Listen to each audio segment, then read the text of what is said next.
মেদিনীপুর ভারতের ইতিহাসে এক অন্যতম জায়গা। বাংলার এই জেলা ভয় ধরিয়েছিল এককালের ব্রিটিশ শাসকদের। জেলার ক্ষুদিরাম, অনাথবন্ধু পাঁজা, মৃগেন্দ্রনাথ দত্তের মতো বিপ্লবীরা কুখ্যাত ব্রিটিশ শাসকদের কাছে হয়ে উঠেছিলেন ত্রাস। তবে এই মেদিনীপুর বহন করে চলেছে এককালের ইতিহাসকে। বেশ কয়েকশো বছরের এই শহর ধারাবাহিকতা বজায় রেখেছে নানা ইতিহাসের, সাক্ষী থেকেছে আন্দোলন থেকে স্বাধীনতার।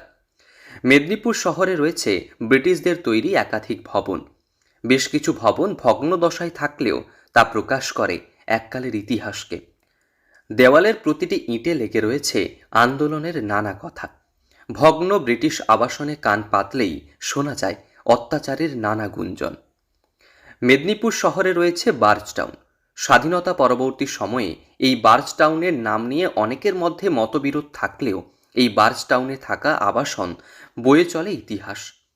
মেদিনীপুর শাসন করবার জন্য যেই জেলাশাসক মেদিনীপুরে আসতেন তার বাংলো হিসেবে ছিল এই ভগ্নপ্রায় আবাসনটি।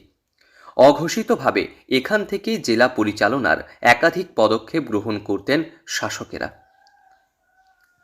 স্বাভাবিকভাবে এটাই হয়ে উঠেছিল জেলা কালেক্টরের অফিস, এমনই মত ইতিহাসবিদদের। মেদিনীপুর শহরের বার্জ টাউনে একটি ভগ্ন দশাগ্রস্ত বাড়ি রয়েছে। একসময় ওই বাড়িটি ছিল ইংরেজের যে সমস্ত জেলাশাসকরা আসতেন তাদের বাসভবন। ইংরেজের অন্যতম জেলাশাসক ছিলেন এমি বার্জ। বার্জ সাহেব ওখান থেকে, বার্জ সাহেবের ডাকনাম ছিল ববি, আদরের নাম। তিনি আইসিএস ছিলেন, অর্থাৎ ইন্ডিয়ান সিভিল সার্ভিস উত্তীর্ণ করে তিনি এখানে এসেছিলেন। যখন দেখলেন যে 1931 এবং 32-এ পরপর দুই জেলা শাসককে হত্যা করা হয়েছে, তখনকার দিনের এই অফিসগুলো কাজ চালাতো বাংলো থেকেই। ম্যাক্সিমাম সময় তিনি বাংলোতে থাকতেন এবং কাজ চালাতেন। ফলে অলিখিতভাবে একটি ডিস্ট্রিক্ট কালেক্টরেটে পরিণত হয়েছিল বার্জেরই বাড়ি। তবে কালের নিয়মে ব্রিটিশদের তৈরি এই আবাসন আজ ধ্বংসের মুখে।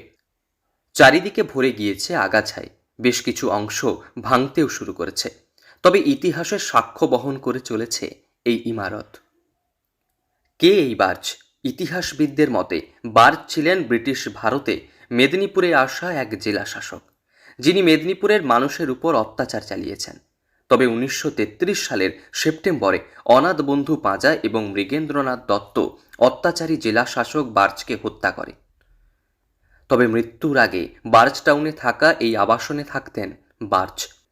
এখান থেকেই পরিচালনা করতেন সমস্ত প্রশাসনিক কাজ। অঘোষিতভাবে তার বাংলো হয়ে উঠেছিল জেলা কালেক্টরের অফিস। তবে স্বাধীনতা পরবর্তী সময়ে এই আবাসন থেকে সামান্য কিছুটা দূরেই গঠিত হয়েছে নবনির্মিত জেলা শাসক ভবন। বর্তমানে সেখান থেকেই জেলা প্রশাসনের একাধিক প্রশাসনিক কাজ সংগঠিত হয়। তবে এককালের ইতিহাস বহন করে চলেছে এই আবাসন। এই আবাসনের নেপথ্যে রয়েছে নানা কাহিনী। নানা অত্যাচারের ষড়যন্ত্র তৈরি হয়েছিল এই আবাসন থেকেই। বর্তমানে ঝোপঝাড় আগাছায় ভরে গিয়েছে। স্বাভাবিকভাবে এই আবাসন শুধু একটি আবাসন নয়, ইতিহাসের এক জীবন্ত দলিল। পশ্চিম মেদিনীপুর থেকে রঞ্জন চন্দের রিপোর্ট, লোকাল 18 বাংলা।